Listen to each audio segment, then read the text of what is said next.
মাঠ আপনারা জানেন আমাদের এমনিতেই ঢাকা খুবই ঘনবসতিপূর্ণ একটা শহর। সেখানে স্বাভাবিকভাবেই খেলার জন্য পর্যাপ্ত পরিমাণ ফ্যাসিলিটিস মাঠের অনেক অভাব রয়েছে। তার মধ্যে আমরা চেষ্টা করেছি যেন বিশেষ চাহিদা সম্পন্ন শিশু কিশোর এবং খেলোয়াড়দের জন্য একটা ডেডিকেটেড মাঠ থাকে।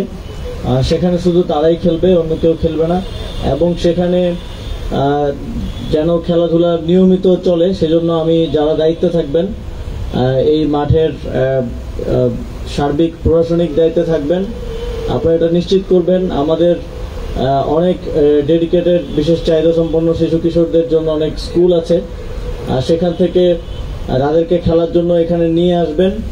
এবং আপনারা জানেন এখন বিশ্বে অনেকগুলো টুর্নামেন্ট আছে সেই বিশেষ চাহিদা সম্পন্ন মানুষদের জন্য। সেই টুর্নামেন্টে যেন আমরা তারা দেশের নাম উজ্জ্বল করতে পারে, দেশের জন্য ট্রফি নিয়ে আসতে পারে এবং দেশকে রিপ্রেজেন্ট করতে পারে, সেজন্য আমরা ইতিমধ্যেই আমাদের প্রত্যেকটি ফেডারেশনকে নির্দেশনা দিয়েছি যেন তাদের একটা পার্ট থাকে, বিশেষ চাহিদা সম্পন্ন খেলোয়াড়দের একটা টিম থাকে।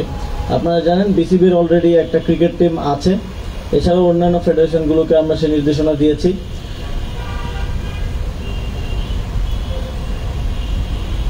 আজকে আমরা এই মাঠের নাম দিয়েছি শহীদ ফারহান ফায়াজ খেলার মাঠ। আপনারা জানেন কুষ্টিয়ার যে জেলা স্টেডিয়াম আছে সেটার নাম আমরা আবরার ফাহাদ স্টেডিয়াম করেছি, এবং একই সাথে যে টাঙ্গাইলের জেলা স্টেডিয়াম আছে সেটার নামও টাঙ্গাইলের একজন শহীদ সেখানে আন্দোলনে পুলিশের গুলিতে নিহত হন, মারুফের নামে নামকরণ করা হয়েছে। এছাড়াও আমাদের প্রায় 220টির অধিক উপজেলা স্টেডিয়াম হবে। আমরা একটা নীতিগত সিদ্ধান্ত নিয়েছি প্রত্যেকটি স্টেডিয়ামের নামই সেই উপজেলার আমাদের যারা শহীদরা আছেন তাদের নামে নামকরণ করা হবে।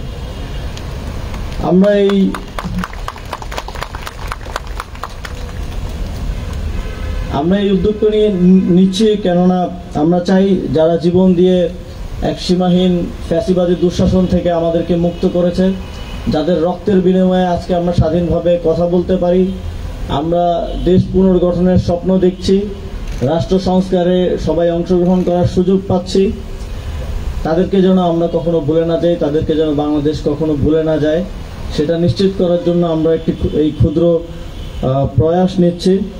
আসলে এই ত্যাগের এই রক্তের মূল্য পরিশোধ করা কখনোই সম্ভব হবে না, কিন্তু আমাদের সাধ্যের মধ্যে যতটা সম্মান শ্রদ্ধা প্রদর্শন করার আমাদের সুযোগ আছে সেটা আমরা চেষ্টা করছি। এবং আমার জানা মতে আমাদের যে 2025-এর যে পাঠ্যপুস্তক আসছে, যদিও খুব সময় স্বল্পতার কারণে অন্তর্ভুক্তিটা হয়তো অতটা দৃশ্যমান করা সম্ভব হবে না, কিন্তু একটা চ্যাপ্টার আমাদের জুলাই গণঅভ্যুত্থান নিয়ে থাকবে এবং সেখানে আমাদের শহীদদের স্মৃতিকথা লেখা থাকবে।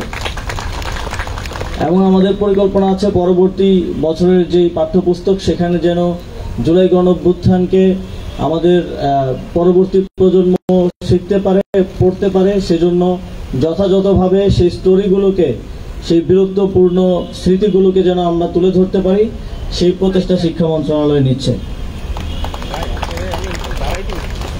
পরিশেষে বলতে চাই, যেই দেশের স্বপ্ন দেখে যে একটি আইডিয়াল দেশ গড়ার আশা থেকে ফারহান ফায়াজরা রাজপথে নেমে এসেছিলেন, জীবন দিয়েছেন, সর্বোচ্চ ত্যাগটা করে গেছেন সেই রাষ্ট্র প্রতিষ্ঠার জন্য আমরা সকলেই একসাথে প্রয়াস নেব।